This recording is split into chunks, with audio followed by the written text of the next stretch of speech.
Good afternoon, everyone. Good afternoon. It is my great pleasure to welcome you and thank you for coming to support Anna and Michael in the launch of their new book. To call this a launch feels a little bit understated at this point. It's been out for about a month. It's hit some really successful markers in its first month of sales, so congratulations on that, Anna and Michael. And we're very pleased at Judson Press to have you among our authorship. Before we get started today, I just want to say a little bit about Anna and Michael's background, and then I'm going to turn it over to them to basically describe what inspired them to write this text now, where they feel like it fits in the literature for the church, and how people can think, and how they think people can use it to help create a more just world. And so, but before I do that, I also want to invite you to another opportunity to get to hear more about Anna and Michael's story. As part of our Space for Grace initiative that is coming up, we have a few sort of pregame episodes that will be offered through our Center for Continuous Learning. And the first one in that series is Anna and Michael in a storytelling adventure, interfaith storytelling. That's going to be offered Monday, February 16th, this coming Monday, from 12 to 1 p.m. Eastern Standard Time. If you are registered for Space for Grace, you get admitted to this for free. There is a coupon available. So if you're interested in hearing more, please reach out and register for the event at the Center for Continuous Learning. Thanks. Now on to Anna and Michael. Anna and Michael are both scholars in their own right. Anna has studied Islam and gender at a very high level, has served as a professor in both those topics. And Michael has studied unpacking sanctuary in this part of the century. And they joined together to write this book about Islamophobia and countering Islamophobia in the church because of their joint interest in supporting people of other faiths and their religious freedom. But I'm going to let them tell you more about that at this point. Anna, do you want to say more? About why we wrote the book? Yeah, why you wrote the book? I mean, I could talk about this for hours, but I'll try to make it brief. So, like Rachel said, I used to study, teach Islam and gender before I came to ministry. And when I did come to ministry, I started thinking about, how my calling relates to my past. And so how would I approach interfaith conversations as a Christian, not as a scholar? So it was a huge shift. Because as a scholar, you can just, say, you can claim objectivity and say, I am none of these things, but I'm just studying them with this cold interest. But as a Christian, it's really shifted. And so this book really, for me, it is an attempt to sort of position myself in relation to Islam as a Christian, as a reverend, as a minister, and I'm thinking, what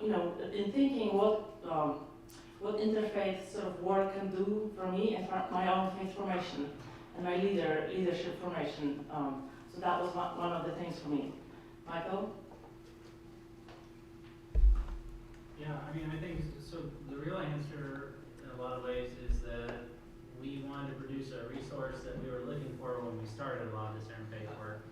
For years, I've lamented the lack of availability of interfaith resources during worship to sort of pair with the lectionary, and so you can have conversations across traditions.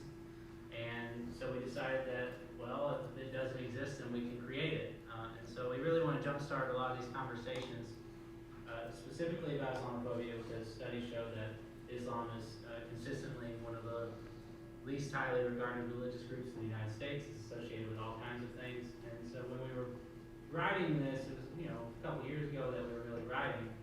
And since then, we've really seen a big spike in Islamophobia. So it's really important now. It's maybe even more important than when we were writing it. But for me, the opportunity to work with my spouse was important. That was really nice. but also how to create a resource that I wanted to exist in the world, but just couldn't find anywhere else. Really appreciate that, Michael. When we first started having conversations about this book, when you started pitching the idea to me, one of the things that we talked about was the American Baptist tradition of supporting interfaith tolerance, at least in the very earliest days of an American Baptist Church in Providence, Rhode Island. Legend is that Roger Williams had invited both Muslims and Jews to hold their worship services in the space that became First Baptist. And when we talked about that, you talked about conducting a survey of American Baptist pastors today, and as you reveal in the book, you found some very interesting things. Would you mind talking a little bit about what you see of American Baptist tolerance versus these early roots of interfaith tolerance? Sure. Yeah, I mean, I think that what we see in the survey is that there's a lot of bright spots. About 50% of American Baptist congregations that we talked about. The survey was not representative, but we talked to and heard from over 100 different American Baptist pastors in almost all the regions of the American Baptist churches, and it was quite a diverse sample, although it probably skews very progressive, because those are the folks that we tend to hang out with, and I'm not sure if we had as much success, although we did have several, I'd say conservative or evangelical American Baptists fill out the survey. But that showed that 50% of those that were surveyed had interfaith, their churches had interfaith relationships with other congregations. So that's actually better than the folks that we modeled this survey off of, which was the Episcopalian group. And that was better than the numbers they had about 10 years ago. And so that was a great point of pride. Where American Baptists struggle is that almost very few American Baptists have had formal religious education about Islam in seminary. So really what that means is that they're operating mostly from tropes from the media or secondhand knowledge. Perhaps they don't have relationships. So the book is really trying to help people also fill in that gap. What didn't you get in seminary? Well, this book can really help you do that, make that sort of bridge that we're talking about. But it's a mixed bag with American Baptists. There's a lot more we could do, and there's a lot more that we can sort of tap into our tradition about, but it's not all dismal either. So there's some considerable places for us to grow, but we have a firm basis to grow from. Yeah, one interesting thing in the survey, we asked our participants to think about different theological concepts and tell us how much they think that Christianity and Islam are different or similar. So it was kind of like a scale. I like a scale where they could say very similar. And so the concept where American Baptists thought Christianity and Islam were the most divergent was the position of women in the faith and in the world. So that sort of kind of aligns with the general sort of stereotype of the oppressed Muslim woman. But then the theological concepts where they thought that they intersected the most, both faiths, was ethics. So that, I think that kind of surprised me because ethics is to some extent sort of shapes our worldview and what is good and what is bad. And the biggest group said that these two traditions are similar. So there you go. It's kind of a little paradoxical. You've touched on this a little bit already, but as I was rereading, I'm about my third time through the book, between the editorial review and reading the proofs and just picking it up again in print, I was thinking about how contemporary Americans tend to view Buddhism, Hinduism, and indigenous spirituality in really positive ways, while we may not do the same for our Abrahamic siblings.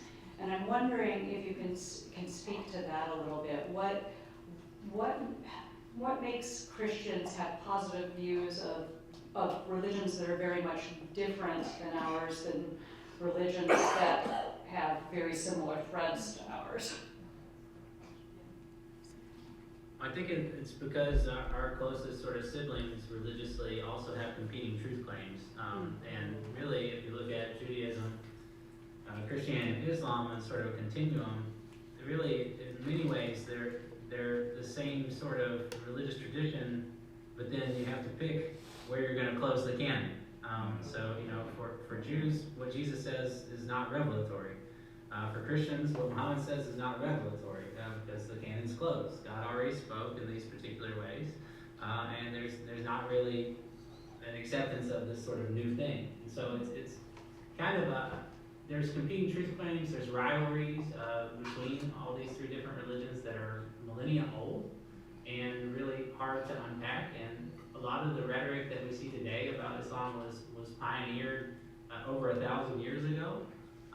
And so I think that there's a real propensity to see them as rivals theologically and with competing truth claims, whereas I think it's easier to see a belief system like Buddhism or Hinduism, which is not making as many overlapping claims, as less threatening in some ways. Yeah, I would say that even accepting that premise, Christians are sort of naturally more inclined to understanding Judaism because of the Hebrew Bible. So we read it, and Jewish folks read it, and it's their scripture. So we're sort of more trained to sort of accept, I think. And with Islam, it's a very different story where the religion is demonized, has been demonized for centuries, really. Since it emerged, there were Christian polemics talking about Islam as a sort of Christian heresy. So Christianity, but with some sort of misshapen views. And so and the millennia of the sort of military conquest on both sides, I think, sort of reinforced this idea of not just the two different faiths, but kind of competing claims and competing faiths, and the sort of conflict, the eternal conflict between the two. But it is, so there's like a historical tradition behind this. Thank you. So before we move on, I want to talk a little bit about the idea that you frame the beginning of the book with, the idea of holy envy. How do you see, putting holy envy into your own words, how do you see that playing out in your own life and your interfaith work? How do you see it from a personal point of view?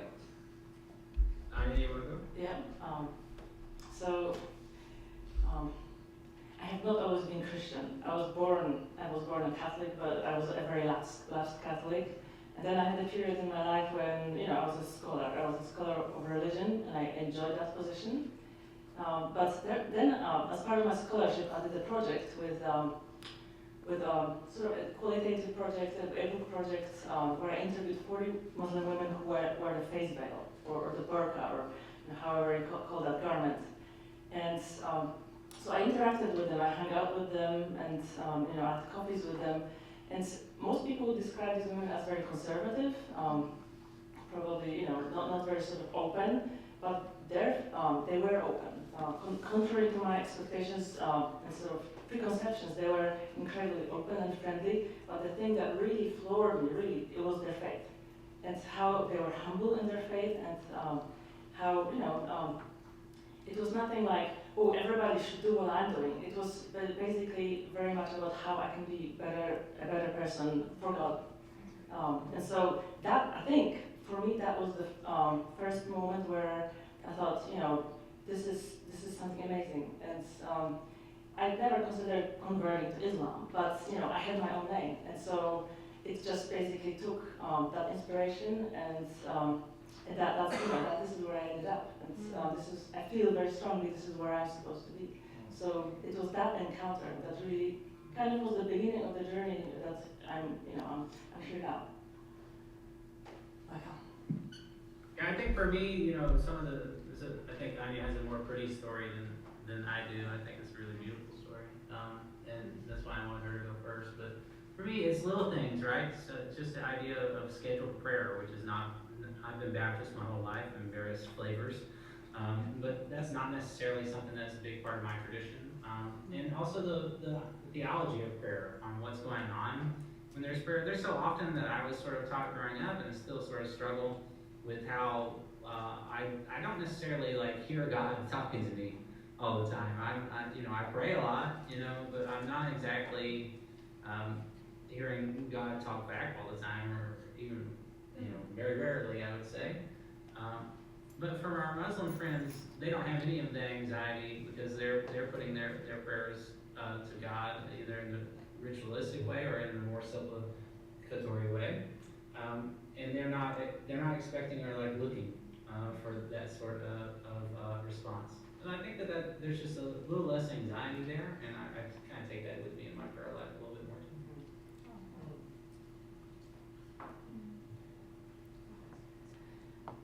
too. So I'm wondering a little bit about, what do you think the impact of Islamophobia on the spiritual life of Christians is? In what ways does this affect us? Perhaps in ways we don't recognize or know. I mean, obviously it's a very sort of toxic phenomenon, but I always think about all those persons who claim that they're sort of powered by Jesus while they're burning Qurans. There's a long history of that, not just in the United States, but also in Europe. And I always think, what would Jesus say to the burning of this book, in which he is described in the most sort of venerating way, in a loving way? What would Jesus say that about the burning of this book, and would Jesus agree that, in fact, Jesus is the fuel for the burning? So that. Wow. Yeah, it's wild what they drag Jesus' name into. I mean, literally, the sort of commandment about not taking God's name in vain is pretty relevant these days. I would say, just on the selfish side, right, that Christians really cheapen themselves without having a nuanced and important dialogue partner theologically. And so one of the things that Islam has is very nuanced, interesting ideas about God that Christians ought to be in conversation about, that can really sharpen their ability to articulate concepts like the Trinity, which there's a long line of Islamic critique of that concept and sort of the oneness of God. And so Christians, Max Miller had this quote that I think about all the time, and he said, "The person who knows one religion knows none." And I think that that's kind of true. When you're just in the church, then you speak churchese with church language to church people, and then you increasingly make less and less sense to other people outside your role. I think the modern church is basically one of the key issues that we have right now. No one understands us when we're talking because we're only talking to people who understand us when we're talking. So I think that it can really sharpen not just sort of theological skills, but the ability to actually talk in easily understood words about key theological concepts is such a lost skill. And one of the ways that we sharpen those skills is through dialogue. Yeah, to just give a sort of historical background to that, this is something that really fascinates me, is that actually Christian theology, and in particular Christology, are very indebted to Islamic critique, and it just sounds out of this world, but hear me out. The ideas, for example, the Trinity, they were in flux until the Council of Nicaea, Christianity became a state religion in the Roman Empire, but then, Islam came and Islamic theologians, and they started asking those questions about, specifically, how is the Trinity not reflective of tritheism, or, they really sort of, got at the, they were really sort of asking very cutting questions, and that sort of prompted the Christian theologians to sharpen their definitions, to be very specific about what categories they're talking.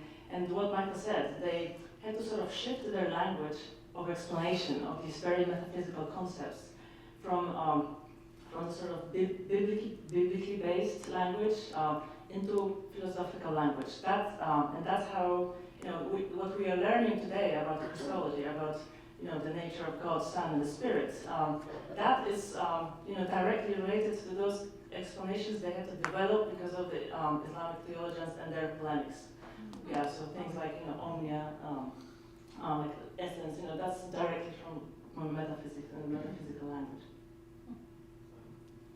I mean, they started that a little bit earlier, but I think that specifically, in the 7th and 8th centuries, if you look at the church councils, it's all Aristotelian understandings of what the Trinity is.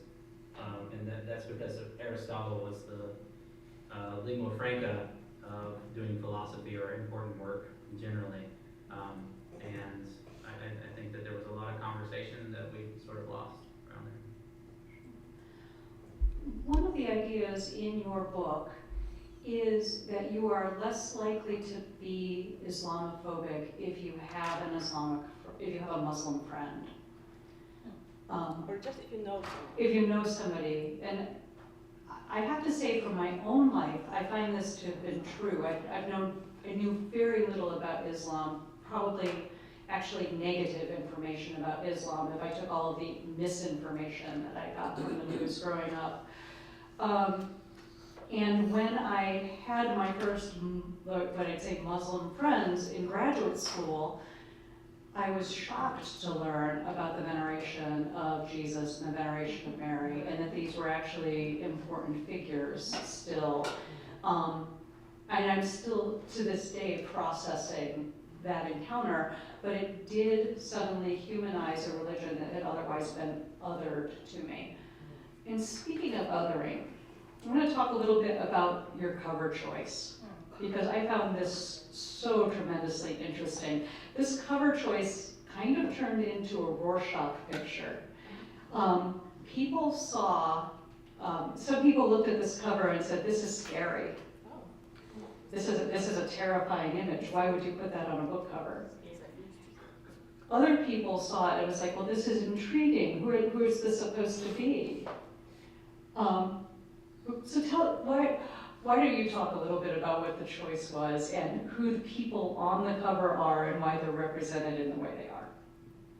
Yeah, so our choice was directly related to the fact that we wanted to highlight the veneration of Jesus and Mary in the Islamic tradition.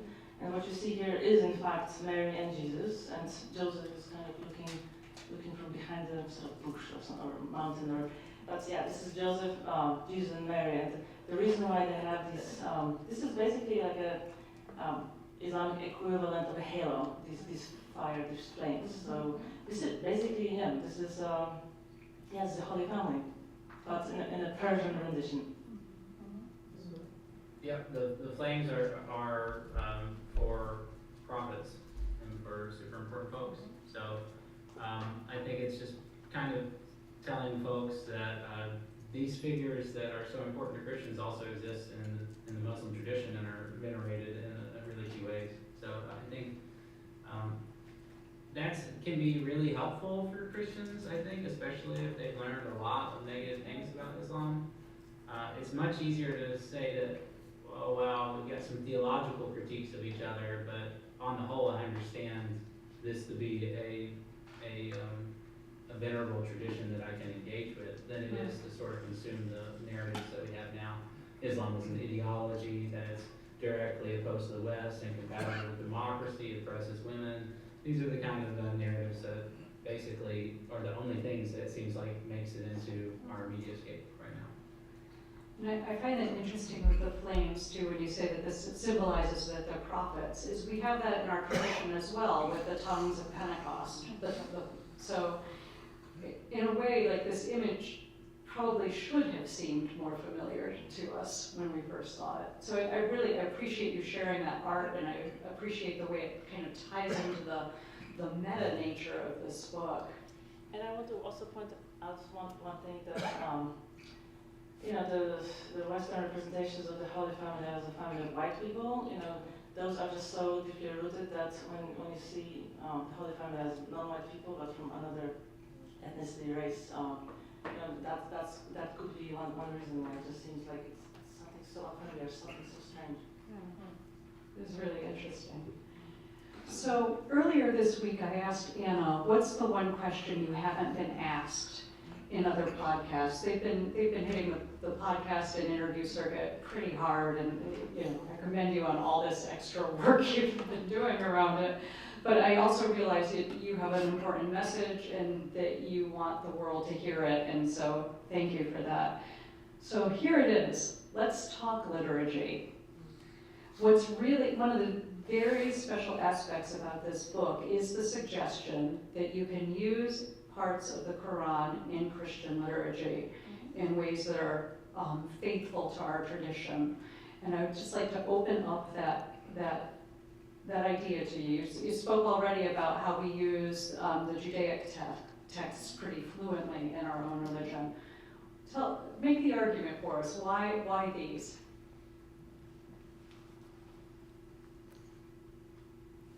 You can go first. You want me to go? Okay. I think that what happens is that we have a lot more familiarity with those texts, but these texts, and what people don't really understand about the Quran and Hadith, is that they were engaged in dialogue with Christianity from the very beginning. So the same figures that you see venerated in Scripture are also going to be in the Quran, but perhaps from a different angle.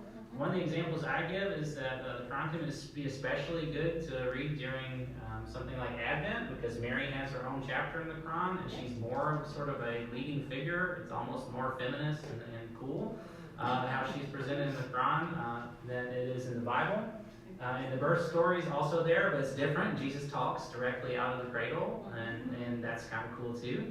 And then you've got these stories, right? And so it can be interesting especially if you're a scripture nerd, right? You can sort of see how the Quran is drawing from traditions like Midrash and Talmud for stories about Abraham and putting them in to the canon in Islam. And you can also see the same, something like an infancy gospel of Thomas, where Jesus creates sparrows out of clay. He makes birds in the Quran, and so this is sort of read and understood in the context in which the Quran was coming into being. And so these stories are there, and so they're already in dialogue. They've been in dialogue for thousands of years. So what we can do when we are in worship is not just sort of a benevolent thing, like, oh, we're good people, so we want to reduce Islamophobia because that's really nice to do. But you can actually place these venerable traditions in dialogue with one another, and again, that's sort of what I was saying. If you know one religion, you know none. Comparison really sharpens our theological abilities to understand God and to be able to make advance in our own spiritual life. So we're not saying that people need to convert. That's not what the book is about. We're Christians, and we've been made much better Christians through this. But we do think that churches have this unique responsibility and opportunity. So I've been in a million meetings, it feels like, in my ministry career, where people are wringing their hands about the decline of the church, and what's going on with that, and how we can stop it. I have no answers for that. But what I do have is this real sense that even if church is in decline, it still has capacity to form people. It has capacity to shape people's opinions. Right now, a lot of churches are forming people to hate. They're forming them to hate a variety of different people, but Muslims are one of the groups of people they're certainly forming them to hate. And so if they can do that sort of work to form people negatively, they can also tell better stories about Islam. So put another way, if people are learning about other religions and churches, and we know that they are learning a lot about other religions and churches, they can learn that poorly or they can learn that well. And if you do it well, not only are you going to do a good thing in the world, you're also going to have a better dialogue and understanding, and you're going to make spiritual advance for yourself and your congregation. So it's a win-win-win-win-win-win-win. But then, of course, this is not for everybody. Not every church will be open to that. Not every church wants to do something that is, at the end of the day, is kind of experimental. In our survey, we had a lot of responses that said, but that this is impossible. If you start preaching another religion, then people will start converting. Their own faithfulness will dilute somehow, and people do believe that. And so we think, so there will be a category of churches that will not be open to that, and this is fine. This is not for everybody. It is, I would say a pretty sort of radical and strange book for a lot of people, but at the same time, pastors who gave their responses, they said they want to engage more with the Muslim neighbors and the teachings of Islam, kind of in an educational manner, but they just don't know how. And so our book is for those who want, but they don't know how, because it is actually hard to find authoritative sources right now. There's a lot of misinformation, and so to actually know what's correct and what's incorrect, it's at the end of the day, if the book is authored by 2 American Baptist ministers, scholars, then it has some sort of I'll imagine and hope that there's some sort of credibility that comes with it. And so and same with seminaries. We imagine how this could be a useful textbook for some sources, about some for courses about world religions, Islam in specific, because it makes those connections with Christianity. It's not just a sort of dry textbook about this, like facts, like numbers, geography. It actually, theologically connects, and like Michael said, sharpens our understanding of our own faith. And I guess I really would pray that we all have a faith formation that is strong enough that it's not threatened by somebody else's faith. It's a sad statement to think that we would find our own faith so shaky that we can't read somebody else's ideas. Some people are worried that God hates them, right, too. Oh, wow, sure. So I think that you can also, there's a lot of these ideas that really reduce God more to a jealous lover than the supreme being of the universe. So I think we gotta have a little confidence in God too. That's a very good point. We've touched on everything I've been seeking to learn today. I'm wondering if there are questions from people gathered here or online, or do we have questions for the authors? I have one. It is a half-baked question, so please hear it in draft. But very much speaking to this topic of the fear that hearing a different text will encourage a sort of a leaping away from the church. I'm coming at this from the perspective of someone who is very often in conversations with a generation of churchgoers who are deconstructing their faith actively oftentimes without intentional guidance, because the guidance is the people they're deconstructing from in a lot of places. And so I think there is an awareness in the church that this is happening already, that there are people who maybe aren't not that they're closed necessarily to the faith, but that they are making sense of what it means to be a part of it.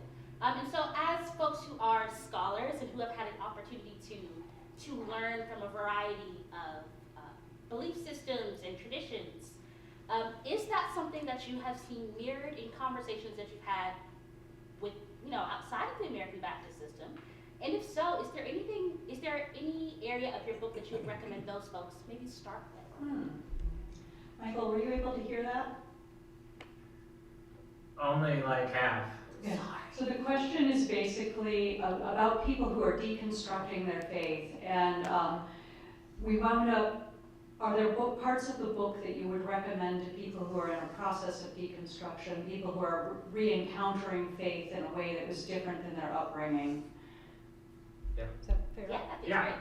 So the chapter on holy envy is really good, because I think that makes our faith bigger. So when I think about deconstruction, I think about people abandoning some or reinterpreting or making new meaning from their faith.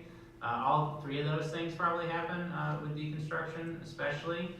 I think that the more capacious we make our tradition, and the more welcoming we make that sort of dialogue, and we treat it as a journey, that we're not arriving at sort of certainty. Certainty is not the goal.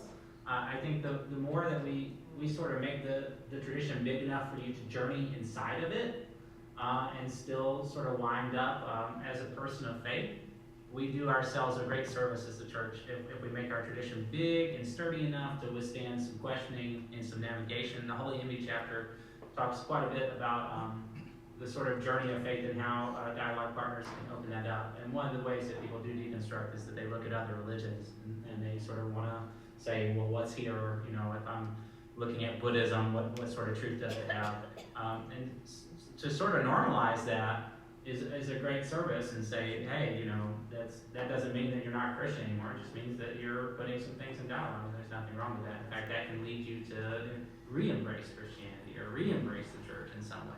But I think that if we make the church small, if we make God small, if we make our worldview small, then it's no wonder that people will leave it eventually. But if we're willing to make things big, capacious, and durable for a long journey of faith, then I think people can find their way back.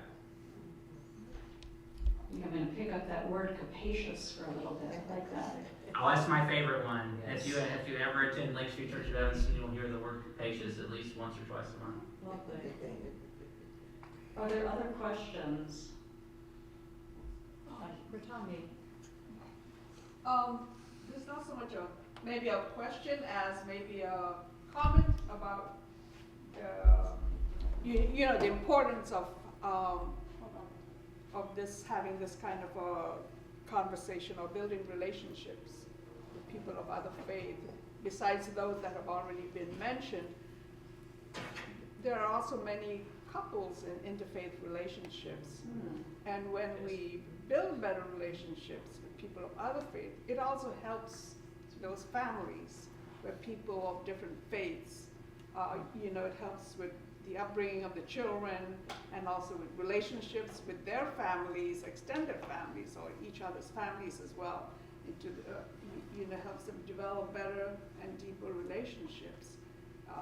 Is my thinking. Because one of my best friends is married to a Muslim, and so you know, on her side of the family, you know, their understanding of Muslim is just so it's not very good, and so you know, her marriage was not really very supported, and so I think when we build better relationships with people of other faiths, we can be supportive of people who do enter into these kinds of, you know, interfaith relationships. I think that's very true. I think we definitely are not operating in a silo where we can assume anything anymore. I think that interfaith is the norm. And so the more that we are willing to engage with that and understand that interfaith is the norm, I think the better the church will position itself for the 21st century and beyond. I appreciate that. One thing I've often said is I believe that those of us who have a faith actually have more in common with each other than those who do not. And developing some understanding that way can help make for a more peaceful world. Do we have additional questions? Pete? Is there a way to change it so I can see the room when the questions are coming? I think we're Well, I see. on camera, or at least I'm being photographed through a couple of heads here. I know, Michael, but on You're on Zoom the- I look at myself Oh, okay. time blank. Oh. Okay, great. it's interesting, you've talked about the reception of American Baptist churches to your book. I'm just curious as to what the Islamic community has said, if got any sense at all of how they've taken to your book and you know, interpreted some of its precepts and suppositions and whatnot. Just any general feedback. Yeah, so I'll take that, Michael. We talked with our Muslim colleagues, partners. Michael and I also have this kind of little outfit called Challenging Islamophobia Together Chicagoland, where we sort of try to connect churches with Islamic congregations. And so our partners told us that after October 7, a lot of Christian communities, churches sort of stepped away from partnerships, from collaborations, shared projects that had been going on for decades. And so we thought, such a book could, be like a little step in bringing communities together. And so we're excited, but yes, they are excited both about our initiative, but also the book, because they're seeing it as a potentially something that will sort of a little mental break, where and this is something that I actually noticed wherever I go in the country. I spoke with someone during the 11. It was a Muslim faith leader, and he told me the same story that I heard in Chicago, and so this seems to be like hopefully this will be one step to kind of mending it. Any additional questions? If not, I want to thank you all for being here today, for those of you at ABHMS for staying here today. Thank you so much for supporting our colleagues and authors. Can you tell the audience more about the book and how they can get it? Oh, sure. So the book is Confronting Islamophobia in the Church, Liturgical Tools for Justice. You can get this at www.judsonpress.com. It is available for sale there. It's also available at retailers nationally. We are distributed through Amazon, through Ingram, through Ingram brings us bookshop.org and a couple of other outlets like that. So we do encourage you to pick up the text, share it with people who would find it interesting, and we thank you so much for your support. And don't forget to register for Anna and Michael's event at the Center for Continuous Learning as well. Can I just add one thing? And if anybody reads the book and likes it, can we please ask that you leave us a review on Amazon or Goodreads or somewhere online, because we've been getting some very nasty stuff, and so we just want to kind of counterbalance it. So it's not all one-star reviews, but that people will recognize that it is worth something. It's not just deranged ravings. Yeah, another thing just that would really help us, especially if you're in different localities, is to request it at your local library. Request at your local library, get a copy, put this in people's hands so that more people can sort of encounter this message. It's good. We're in a very scary time as a country, and we need more people who are going to be able to work together across lines of difference, and I think this book contributes to that. I agree. Thank you again, Anna and Michael, and thank you everyone for being here. Have a good afternoon. Thank you.